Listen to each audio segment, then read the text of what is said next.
உலகெங்கும் இருக்கும் spiritual tax Tamil நேயர்கள் அனைவருக்கும் ஆஸ்ட்ரோ பூர்ணாவின் அன்பார்ந்த வணக்கங்கள். நல்ல காலம் நிகழ்ச்சியின் மூலமாக உங்களை மீண்டும் சந்திக்கிறதுல பெருமகிழ்ச்சி அடைகிறேன்.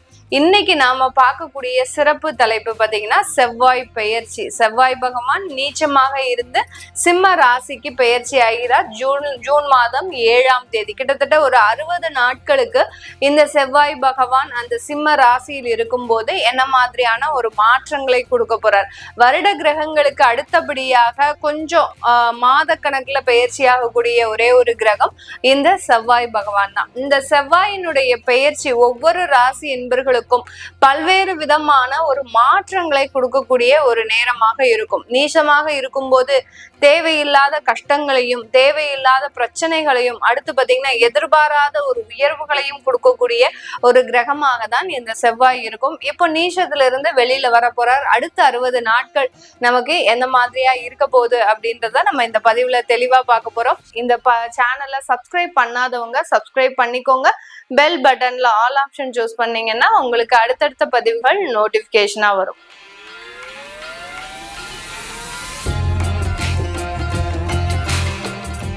கன்னி ராசி அன்பர்களுக்கு செவ்வாயாகப்பட்டவர் விரயஸ்தானத்துல பயிற்சியாகி வரார்.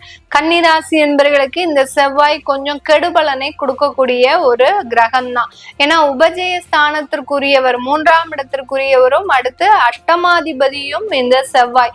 இதனால் வரைக்கும் 11ஆம் இடத்துல நீச்சமாக இருந்து எல்லா தொந்தரவுகளையும் கொடுத்திருப்பாரு. அதாவது உங்களுக்கு ஆர்டர் கைகூடி வரும், கடைசி நேரத்துல கேன்சல் பண்ணியிருப்பாங்க.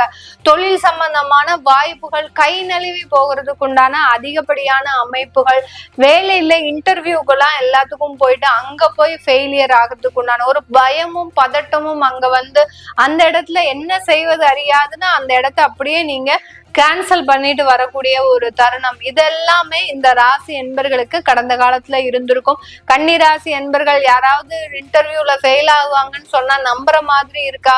அந்த அளவிற்கு ரொம்ப திறமையும் ஒரு ரொம்ப புத்திசாலித்தனமும், எந்த இடத்துல எப்படி பேசினா எந்த காரியத்தை சாதிக்கலாம் அப்படின்ற மாதிரியான ஒரு துரிதமான ஒரு திறமை உடையவர்கள். இவர்களுக்கே அந்த இன்டர்வியூல பயம், இன்டர்வியூல ஏதோ ஒரு குறைபாடு இருக்கு அப்படின்னா இது இவர்கள் மனம் சார்ந்த பிரச்சனை கிடையாது, கிரகங்கள் சார்ந்த பிரச்சனை. அந்த 11ஆம் இடத்துல அந்த செவ்வாய் நீச்சமாக இருக்கும் போது மிக பெரிய அளவுக்கு அந்த பிரச்சனைகளை கொடுத்திருப்பாரு. அடுத்து மறு திருமண வாழ்க்கை கடந்த 5 மாதங்களாக உங்களுக்கு பெரிய ஏமாற்றத்தை கொடுத்திருக்கும். நல்லா வாழ்க்கை வாழணும்னு நினைச்சு நீங்க தேடி தேடி கண்டுபிடிச்சு அந்த 2வது திருமணம் பண்ணிருப்பீங்க.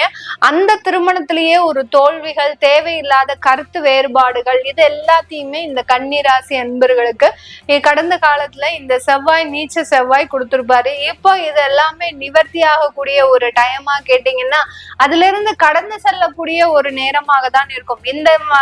இந்த நாட்களும் கடந்து போகும் அப்படின்னு சொல்லுவோம் இல்லையா?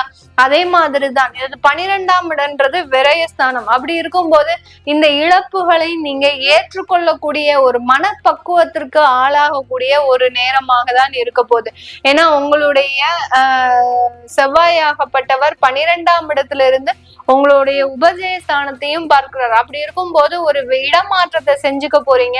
அந்த இடமாற்றம் மூலமாக உங்களுக்கு அதுல இருந்து பழைய பிரச்சனைகள்ல இருந்து நிவர்த்தின்றது அதன் மூலமாக பெறக்கூடிய ஒரு தருணம். இல்ல சில சமயத்துல போல்டா எதிர்த்து பேசி எனக்கு வேண்டவே வேண்டாம், இந்த வாழ்க்கையே வேண்டாம் அப்படின்னு விலகக்கூடிய அளவிற்கு அந்த முடிவுகளை எடுக்கக்கூடிய ஒரு தருணமாக தான் இருக்க போது இந்த ராசி என்பர்களுக்கு. இதுல இளைய சகோதர சகோதரிகள் மூலமாக அதிகப்படியான இழப்புகள், விரயங்களை சந்திக்கக்கூடிய ஒரு நேரம். அவங்களுக்காக நீங்க சில விஷயங்களை செஞ்சிருப்பீங்க, கடன் வாங்கி செஞ்சிருப்பீங்க. இப்போ அவங்க உங்களை டாடா பை பை சொல்லிட்டு அவங்க பாட்டுக்கு அவங்க வேலையை பார்த்து போகக்கூடிய ஒரு டைம். என்னடா இது, நம்ம அவங்களுக்காக செஞ்சோம், அவன் பாட்டுக்கு இப்படி போறான், அவங்க பாட்டுக்கு இப்படி போறாங்க அப்படின்னு ஒரு மன உளைச்சல். இது எல்லாத்தையுமே நீங்க இப்போ என்ன பண்ண போறீங்க? நல்லா அதையும் கடந்து செல்லக்கூடிய, எவ்வளவோ சந்திச்சுட்டோம், இது என்ன பெரிய விஷயமா அப்படின்னு நினைக்கக்கூடிய அளவிற்கு இந்த ராசி என்பர்கள் அந்த இளைய சகோதர சகோதரிகள் மூலமாக அதிகப்படியான விரயங்களை செய்யறதுக்கு உண்டான ஒரு நேரம். இந்த 60 நாட்கள்ல அவங்களுக்கு ஏதாவது செய்யணும் அப்படின்னு நீங்க ஒரு முடிவு எடுத்திருக்கிறீங்கன்னா கொஞ்சம் போஸ்ட்போன் பண்ணிக்கோங்க. போஸ்ட்போன் பண்ணிட்டீங்க அப்படின்னா 60 நாள் கழிச்சு செய்யும் போது அது பெரிய இழப்புகளை உங்களுக்கு கொடுக்காது. இப்ப இவர்கள் வெளிநாடு செல்வதற்காக நீங்க தான் அந்த குடும்பத்துல ஒரு பெரும் முயற்சி எடுத்து சில விஷயங்கள்லாம் முன்னேற்பாடா செய்யணும் அப்படின்ற பட்சத்துல 60 நாள் கழிச்சு செய்யுங்க. அதற்குண்டான ஒரு நடவடிக்கைகள் நல்ல ஒரு மாற்றத்தை கொடுக்கும். இல்ல மேடம், எனக்கு இந்த 60 நாளுக்குள்ள அவங்க காலக்கெடு கொடுத்துருக்குறாங்க, இந்த நாளுக்குள்ள நாங்க செய்யணும், இது எங்களுக்கு பெரிய ஏமாற்றத்தை கொடுக்குமா அப்படின்னா கண்டிப்பா அது ஒரு ஏமாற்றத்தை தான் கொடுக்கும். உங்களுடைய பணங்கள் கொஞ்சம் விரயமாகறதுக்கு உண்டான ஒரு நேரமாக இருக்கும். இளைய சகோதர சகோதரிகள்னால உங்களுக்கு பெரிய அளவுக்கு லாபங்கள்ன்றது இந்த காலகட்டத்துல கிடையாது. அடுத்து உங்களுடைய ருணரோக சத்ருஸ்தானத்தை பாக்குறதுனால கண்டிப்பாக உங்களுக்கு இந்த காலகட்டம் கடன் அளவு அதிகரிக்கக்கூடிய ஒரு நேரம்.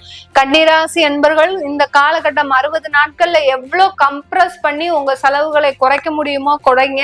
இல்லாட்டி கடன்னால சில விஷயங்கள்ல மாட்டிக்கக்கூடிய ஒரு நேரமாக இருக்கும்.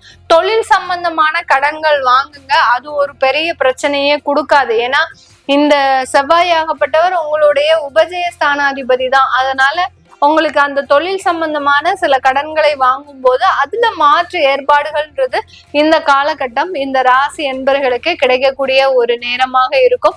12ஆம் இடத்துல இருந்து உங்களுடைய 7ஆம் இடத்தையும் பார்க்கறதுனால இதுவரைக்கும் இருந்த திருமண தடைகள் இந்த ராசி என்பர்களுக்கு வெகுவாக விலகக்கூடிய ஒரு நேரமாக இருக்கும். ஏற்கனவே 7ஆம் இடத்துல சனி பகவான் இருக்கிறதுனால இப்பதான் அவர் மெதுவா நகர்ந்து வந்துட்டு இருக்கிறாரு உங்களுக்கு உண்டான திருமண தடையை நீக்கிறதுக்கு.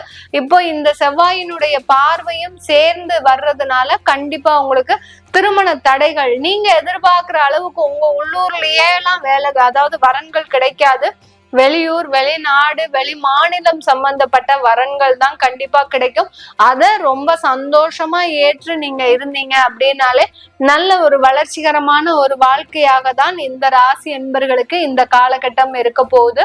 இந்த செவ்வாயினுடைய பெயர்ச்சி இந்த ராசி என்பர்களுக்கு அதிகப்படியான ஒரு வேலை மாற்றத்தை, வெளிநாடு மாற்றத்தை கொடுக்கறதுக்கு உண்டான ஒரு நேரம். நிறைய பேர் பாத்தீங்கன்னா இந்த 60 நாள்ல நிறைய விசா வாங்குறது, அடுத்து பாத்தீங்கன்னா ஆபீஸ்ல நீங்களாவே வாலண்டரியா போய் சில ஆன்சைட் ஜாப் வாங்குறது, இது எல்லாத்தையுமே செய்யக்கூடிய ஒரு டைமாக தான் இருக்க போகுது. ஏன்னா 12ஆம் இடத்துல இருந்து அது செவ்வாய் ஆக்டிவேட் ஆகுறதுனால வெளிநாடு சம்பந்தப்பட்ட வளர்ச்சிகள்ன்றது இந்த ராசி என்பர்களுக்கு அதிகமாக இருக்கக்கூடிய ஒரு நேரமாக தான் இருக்கும். இது எல்லாமே நம்ம கோச்சார நிலவரப்படி பலன்களை சொல்லியிருக்கிறோம்.